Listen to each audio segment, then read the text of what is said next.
I found out about the money on a Tuesday. Not the day my mother died. Not the day of her funeral. Not even during the months that followed, when I was so deep in grief that I forgot to pay my electric bill twice and lived on toast because cooking felt like an impossible task. No, I found out about the money 14 months after we buried her, on an ordinary Tuesday afternoon, when I was finally starting to feel like a person again. My sister Claire called it a misunderstanding. Later, when I had all the facts, when I had traced every transaction and read every document, she would call it a lot of other things too. A mistake. A miscommunication. An honest error in judgment during a difficult time. But that Tuesday, sitting in the estate attorney's office with papers spread across the mahogany desk between us, all I knew was that something was very, very wrong. The attorney, Mr. Brennan, was the same man who had handled my mother's will. He had kind eyes and the sort of patient demeanor that probably served him well in his profession. He was not unkind when he explained the discrepancy. He simply stated facts, his voice neutral, his expression carefully composed. The account was liquidated 11 months ago, he said. The funds were transferred in full to an account in Claire's name. I remember the specific way the afternoon light came through his office windows, slanting across the papers. I remember thinking about how much I had paid for parking. I remember these small details because my brain was trying very hard not to process what he had actually said. I don't understand, I told him. My mother's will divided everything equally between us, the house, the savings, everything, 50-50. He nodded slowly. That's correct, however. 3 months after your mother's passing, Claire came to my office with documentation showing that your mother had added her name to this particular account, joint ownership with right of survivorship. In such cases, the funds automatically transfer to the surviving account holder without going through probate. The amount was $83,000. My mother had been a careful saver her entire life, setting aside small amounts from every paycheck, investing conservatively, living modestly. $83,000 represented decades of her discipline and sacrifice. But I never knew about any joint account, I said. Mr. Brennan's expression held something that might have been sympathy or might have been the professional distance of someone who had seen this particular story play out before. The documentation appeared legitimate. Claire indicated that you were aware of the arrangement. I was not aware of the arrangement. I had never heard my mother mention making Claire a joint account holder. In the immediate aftermath of her death, when we were sorting through papers and making phone calls and trying to figure out what needed to be done, Claire had never mentioned it either. I drove home in a fog. My apartment, a modest one-bedroom in a building that had seen better decades, felt smaller than usual when I walked in. I sat on my couch with my phone in my hand for 20 minutes before I called my sister. She answered on the 4th ring. I could hear her children in the background, the sounds of a busy household, dinner being prepared, life being lived. Hey, what's up? She said, slightly breathless. I just met with Mr. Brennan, I said. There was a pause. Brief but noticeable. Oh, he told me about the account, the one Mom put your name on. Another pause, longer this time. When she spoke again, her voice had changed. Not dramatically. Just a slight shift in tone, a careful recalibration. Yeah, she said. I meant to talk to you about that. It's been so crazy with the kids and everything. I kept meaning to bring it up. $83,000, Claire. I know it seems like a lot, but you have to understand. Mom and I had talked about this before she got sick. She wanted to make sure I could access funds quickly if something happened. You know how close we were. She knew I would make sure everything was handled properly. I had spent the last 14 months thinking about my mother constantly. Not in a productive way, not in a way that led to healing or acceptance, but in the scattered, intrusive way of early grief.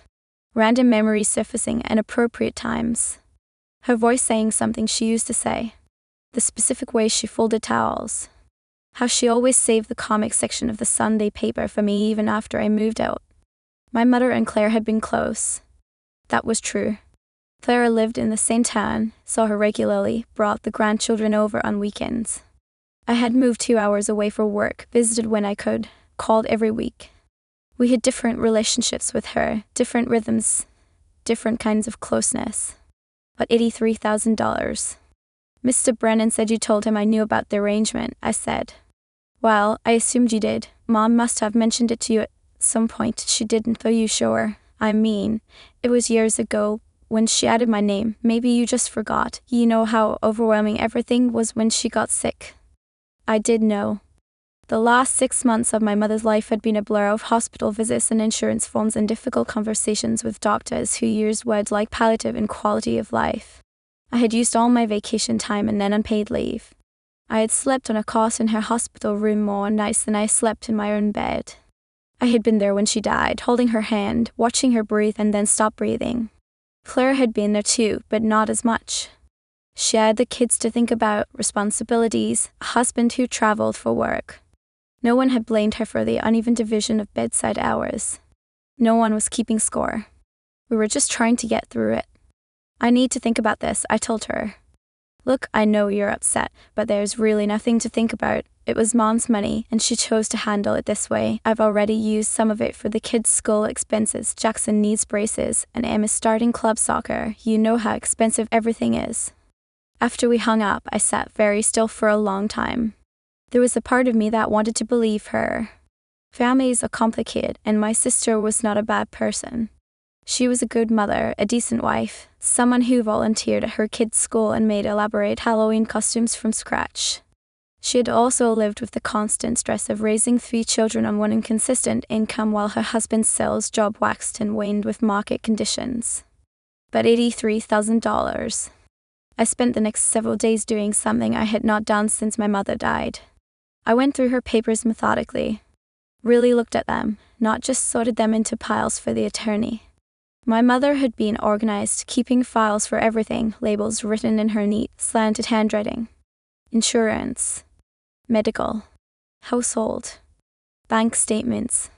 The bank statements went back 7 years, filed by month and year.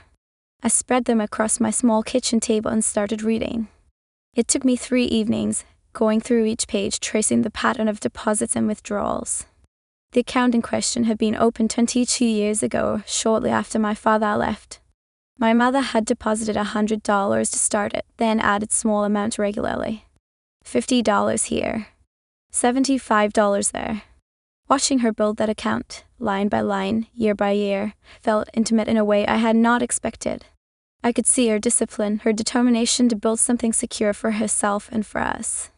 What I did not see was any evidence of Claire being added to the account. The statements listed only my mother's name. Every single statement, for every single year, right up until 3 months before her death. I checked again. Carefully. Making notes, highlighting dates, trying to find what I might have missed. Then I found something else. A statement from a different account, one I had not known existed. A small checking account with both my mother's and Claire's names on it.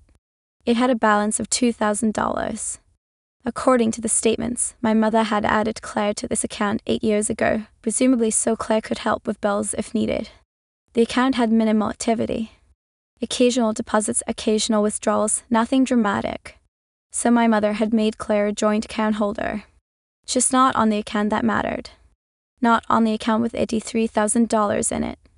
I called Mr. Brennan and asked if I could see the documentation Claire had provided. He was hesitant at first, citing client confidentiality, but I explained that I was also a beneficiary of the estate and had a right to understand how my mother's assets had been distributed. He agreed to let me review the documents in his office. The paperwork looked official. A form from the bank, dated 2 years before my mother's death, adding Claire as a joint account holder with right of survivorship.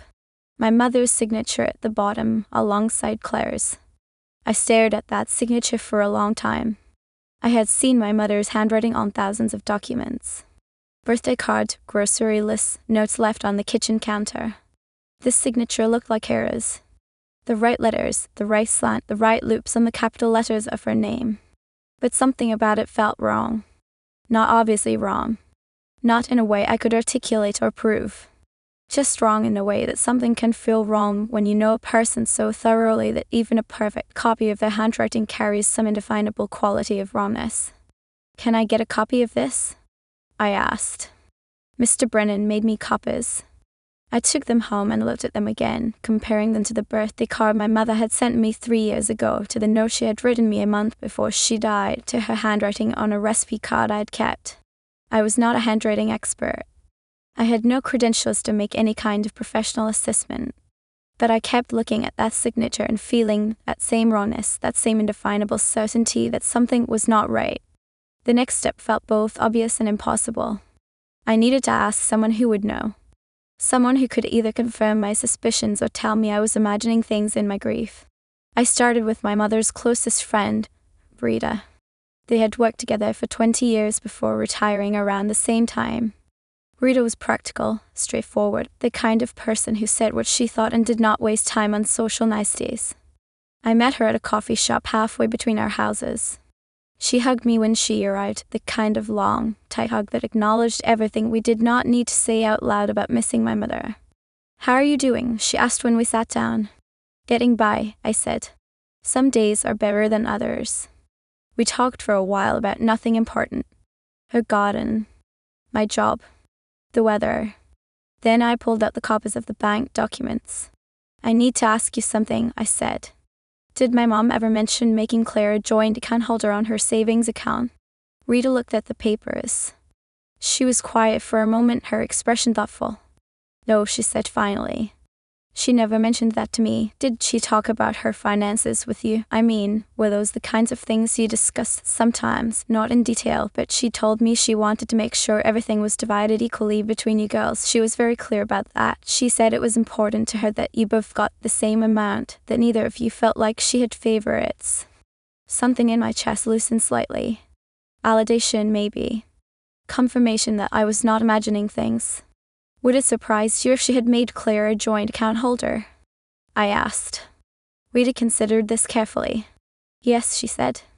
"It would surprise me. Your mother loved you both, but she was aware that Claire's financial situation was more complicated. She worried sometimes about giving Claire access to large amounts of money, not because she did not trust her, but because she knew Claire was under a lot of pressure. She did not want to put her in a position where she might be tempted to use funds that were meant to be saved." We talked for another hour. Rita told me things I had not known, small details about my mother's thinking, her concerns, her hopes for what would happen after she was gone. None of it proved anything, but all of it reinforced what I already suspected. I thanked her and drove home. Then I did something I had been avoiding. I called the bank directly. The customer service representative was polite but limited in what she could tell me without proper authorization. Yes, the account had existed. Yes, it had been closed. Yes, funds had been transferred to an account in Claire's name. No, she could not provide details about when or how Claire had been added as a joint account holder without the subpoena or Claire's permission. "Is there a way to verify when someone was added to an account?" I asked. "Those records would exist, but I cannot access them for you without proper authorization. You would need to speak with our fraud department if you believe there has been unauthorized activity on the account." Fraud. The word hung in the air between us, heavy and accusatory. "Thank you," I said, and ended the call. I spent that night lying awake thinking about what fraud meant. It meant my sister had lied. Not just omitted information or misunderstood something, but actively, deliberately lied. Forged documents. Stolen money. From our dead mother. From me. It felt impossible.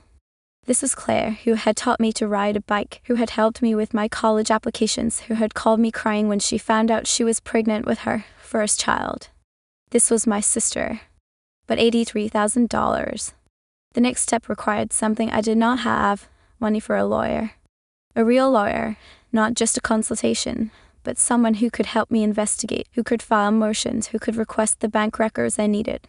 State lawyers did not work for free, and the irony of needing money to recover stolen money was not lost on me. I looked at my savings account. $4,000. Not nearly enough. I thought about this for several days. Weighed options. Considered whether this was worth pursuing. Whether I was willing to destroy my relationship with my sister over money. Whether my mother would have wanted me to let this go. Then I thought about my mother, working and saving for decades. Living in the same small house even when she could have afforded something nicer. Riding her car until it had 200,000 miles on it. Eating leftovers and clipping coupons and setting aside $50 a time because she wanted to leave something for her daughters. Because she wanted us to have a cushion, a bit of security, the things she had never quite had for herself. I called 3 attorneys before I found one who would work with me. Her name was Catherine Voss, and she specialized in estate disputes. Her retainer was reasonable, and she was willing to structure payments in a way I could manage. "I need to be honest with you," she said during our first meeting. "These cases are difficult. If your sister has already spent the money, recovery becomes complicated, and family disputes can get ugly. Are you prepared for that?" "I don't know," I said. "But I need to know the truth." She filed a motion with the probate court requesting all documentation related to the account. The bank was required to provide records showing when Claire had been added as a joint account holder, who had authorized it, and what documentation had been provided at the time. It took 6 weeks to get the records. 6 weeks during which I heard nothing from Claire except for a brief, tense text message asking why I had hired an attorney. I did not respond. I did not know what to say. The bank records, when they finally arrived, confirmed what I had suspected. Claire had never been added to the account while my mother was alive. The joint account holder form had been submitted 3 months after my mother's death, during the exact window when I had been too deep in grief to function properly. The signature on the form was a forgery. A good forgery, good enough to fool a busy bank employee processing routine paperwork, but a forgery nonetheless. Catherine scheduled a meeting with Claire and her attorney. I did not want to go. The thought of sitting across the table from my sister, looking at her while she tried to explain this, made me feel physically ill. But Catherine said I should be there, that my presence would matter. The meeting took place in a conference room at Catherine's office. Claire arrived with her attorney, a middle-aged man in an expensive suit who looked tired before we even began. Claire looked smaller than I remembered, her face drawn, dark circles under her eyes. We sat across from each other.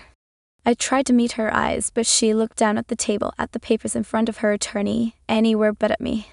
Catherine presented the evidence sufficiently. The bank records showing the timing of the form submission.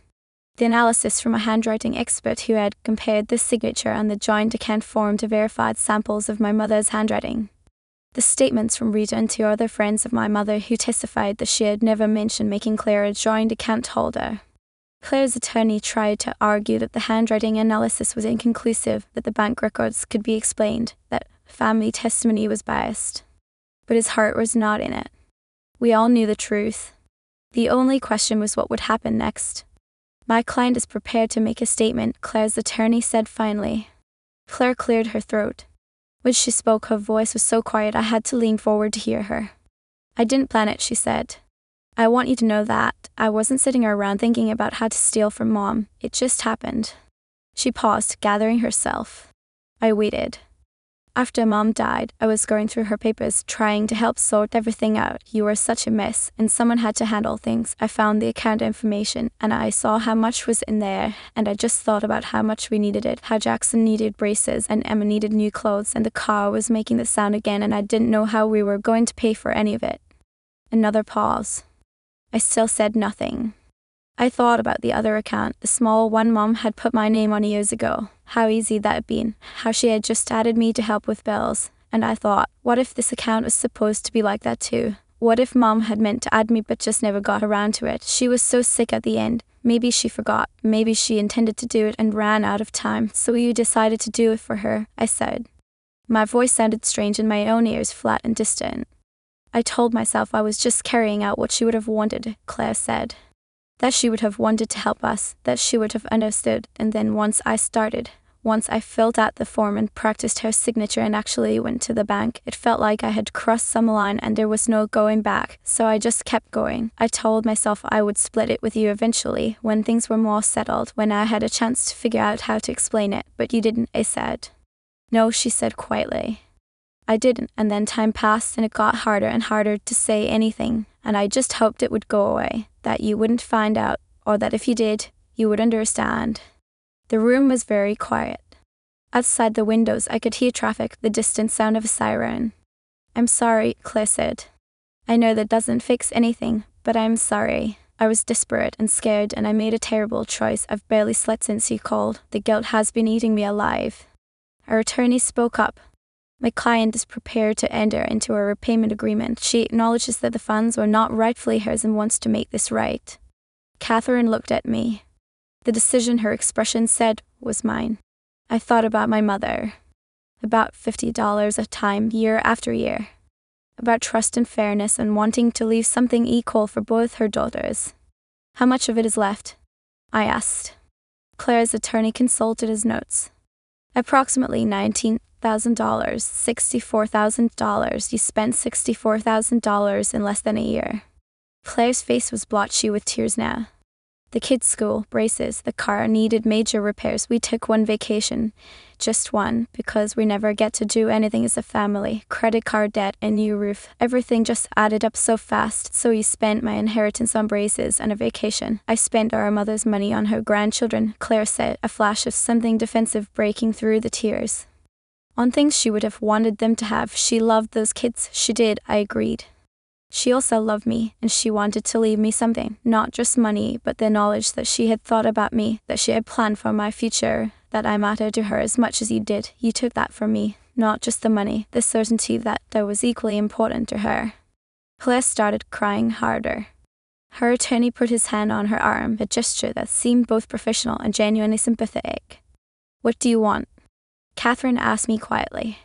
What did I want? I wanted my mother back.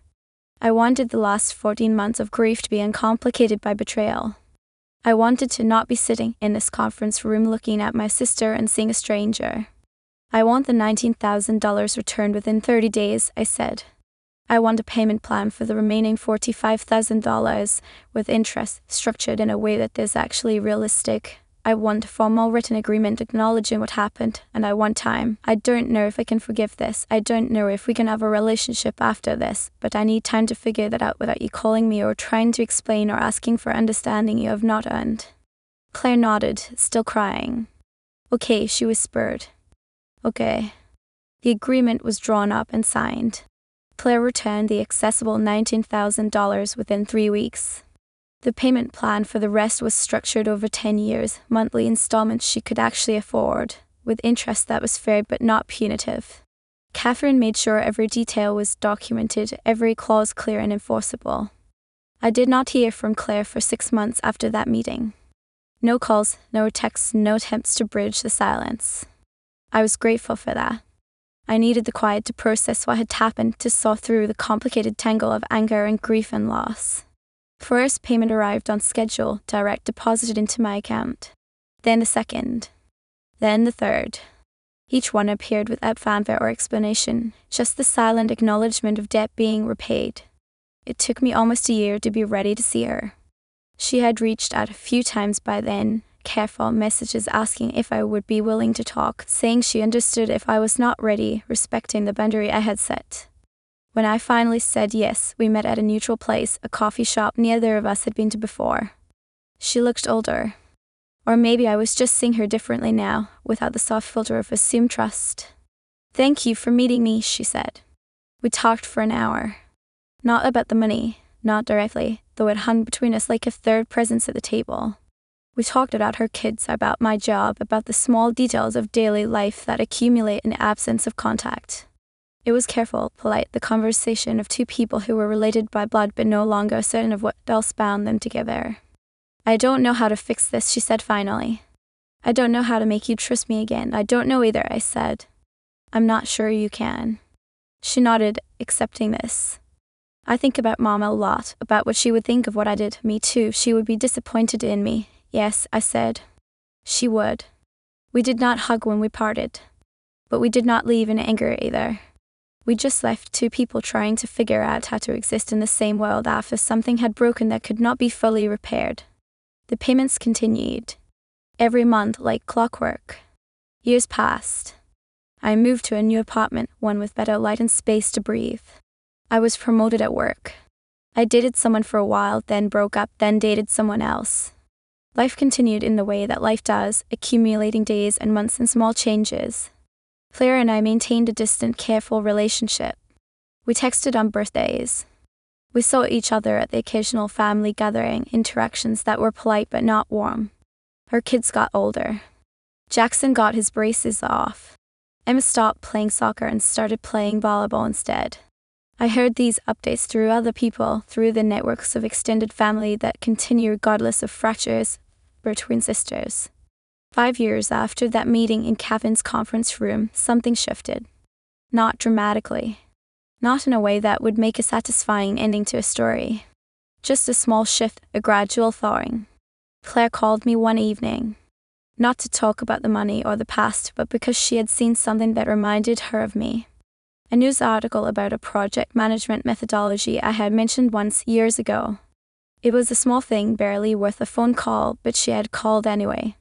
We talked for 20 minutes. Then 30. Then an hour. About nothing important and everything important. About how her marriage was struggling, how her husband's job was less stable than it used to be, how she was thinking about going back to work. About how I was thinking about buying a house, how strange it felt to be making that kind of decision alone, how I missed having someone to talk through big choices with. I miss Mom, she said at one point. Me too, I said. It was not forgiveness exactly. Or maybe it was a specific kind of forgiveness, the kind that acknowledges harm without forgetting it, that allows for connection without requiring the pretense that everything is fine. More years passed. The payments continued, smaller in relative terms as my income increased, but still meaningful, still a reminder of what had happened. Jackson graduated from high school. Emma started thinking about colleges. Claire went back to work part-time, found a job she actually liked, started building something of her own. We had coffee every few months. We texted more regularly. We remembered our mother together, trading stories, filling in details that only we knew, preserving her memory in the only way that mattered. The final payment arrived on a Tuesday, 9 years and 8 months after the first one. I almost missed it, the notification appearing among the usual clutter of bills and automated deposits. But I saw it, and I sat with it for a while, thinking about what it meant. Claire called that evening. You got the last payment, she said. Yes, I want you to know that I never stopped being sorry, not for a single day in almost 10 years, and I know the money doesn't fix what I did, but I hope it matters that I paid it all back. It matters, I said. Not the way you probably think it matters, but it matters. We talked about meeting for lunch, about finding a time that worked for both of us. It felt different than previous conversations, less weighted, less careful. Not quite easy, but moving in that direction. After we hung up, I thought about my mother. About what she would think of how this had all unfolded. I did not think she would be happy about what had happened, about the betrayal and the pain and the years of distance. But I thought she might understand that sometimes family is not about perfection or even about forgiveness in the traditional sense. Sometimes it is just about staying in each other's lives despite the damage, about being willing to keep showing up even when it is hard. The money sits in an investment account now, growing slowly and steadily the way my mother's money did for all those years. I had not spent much of it. Some for a down payment on a house. Some for investments. Most of it just sits there, a cushion, the security my mother wanted to give me. I think about her whenever I check the balance. About her discipline and her love and her faith that providing for her daughters mattered. About how she worked and saved and planned for a future she would not be part of. About how complicated inheritance is, how it carries not just financial weight but emotional weight, all the unspoken hopes and fears and desires that money represents when it passes from one generation to the next. Claire and I will never have the relationship we had before. That version of us, the sisters who trusted each other completely, who assumed the best of each other, who never questioned the fundamental loyalty that bound us together, those sisters are gone. What we have now is different. Harder earned. More honest, perhaps, in its acknowledgement of our flaws and our capacity to hurt each other. I do not know if that is better or worse than what we had. I just know it is what we have. Sometimes people ask me if I regret pursuing the money, if it was worth it to damage my relationship with my sister over inheritance. It is a reasonable question, one that assumes money and family can be weighed against each other on some kind of moral scale. But that was never what it was about. It was about truth. About acknowledging what happened instead of letting it fester in silence. About refusing to pretend that stealing was somehow acceptable just because we were family, just because times were hard, just because it might be easier to look away. My mother taught me a lot of things. How to balance a checkbook. How to cook a roast that did not dry out. How to apologize when I was wrong. How to stand up for myself when I was right. She taught me that love does not require martyrdom, that protecting relationships does not mean accepting whatever behavior people inflict on you in the name of family harmony. I think she would have wanted me to fight for what was mine. Not out of greed or vindictiveness, but out of respect for her work, her sacrifice, her clear intention that her daughters should be treated equally. I think she would have wanted Claire to be held accountable, to face the consequences of her choices, to learn that desperation does not justify betrayal. And I think she would have wanted us to find our way back to each other eventually, not by pretending nothing happened, but by doing the hard work of rebuilding something real from the wreckage of what we lost. So that is what we did. Slowly, imperfectly, with setbacks and awkward silences and moments where it seemed easier to just walk away entirely. But we kept showing up. We kept trying. We kept being sisters, even when being sisters was the hardest thing either of us had ever done. The inheritance is not just money in an account anymore. It is a decade of payments, a decade of accountability, a decade of slowly reconstructing trust. It is my mother's legacy, not just in financial terms, but in the values she tried to pass down. Then us. Honesty. The willingness to face hard truths even when it would be more comfortable to look away. I carry those values with me now in ways I did not before all this happened. I am more careful about trust. More aware of how people can rationalize almost anything when they are desperate. More conscious of the difference between forgiveness that comes from genuine reconciliation and forgiveness that is just exhaustion wearing down resistance. But I am also more aware of resilience. Of how relationships can survive things that seem unsurvivable. Of how people can change, can grow, can become better versions of themselves even after devastating failures. Claire paid back every dollar. She could have declared bankruptcy. She could have fought the agreement. She could have found a dozen legal ways to avoid full repayment. But she did not. She paid it back, month after month, year after year, a quiet demonstration that she understood what she had done and was willing to make it right in the only way she could. That matters. Not enough to erase what happened, but enough to build on.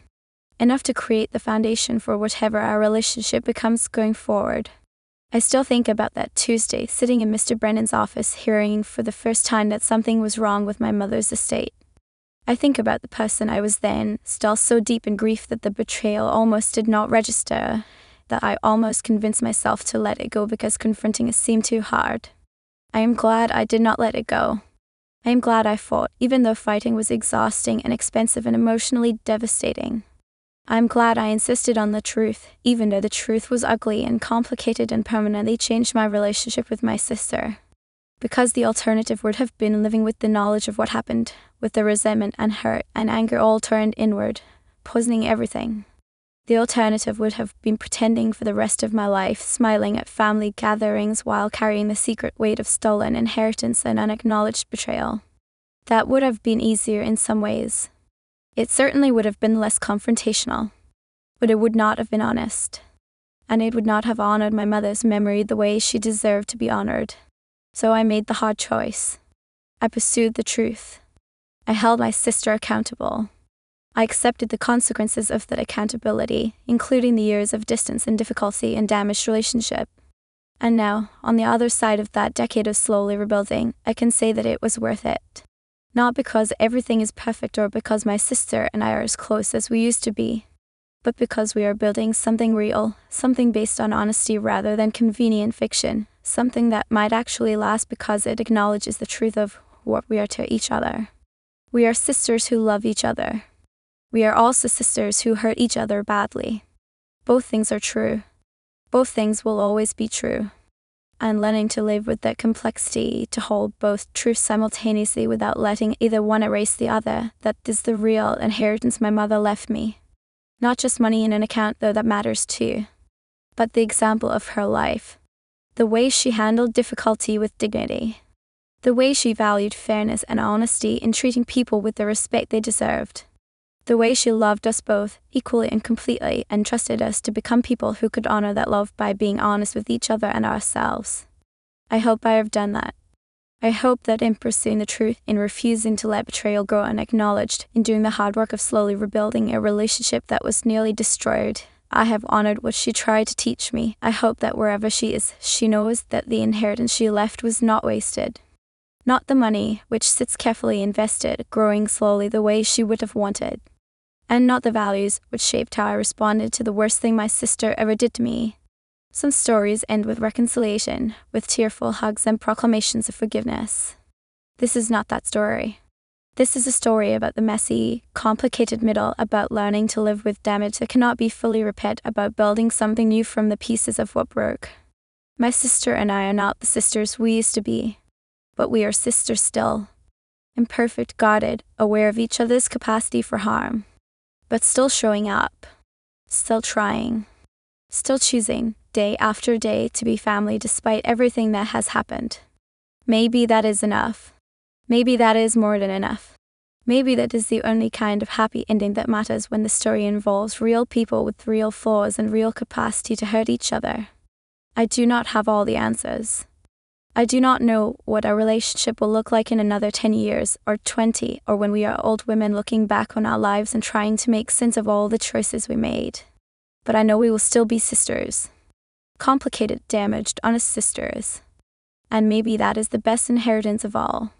If you have experienced something similar with family, with inheritance, with the complicated intersection of money and grief and trust, I would be grateful to hear your story. Not because I have wisdom to offer, but because these stories matter. Because knowing we are not alone in struggling through the messy reality of family makes the struggle a little more bearable. Thank you for listening to mine.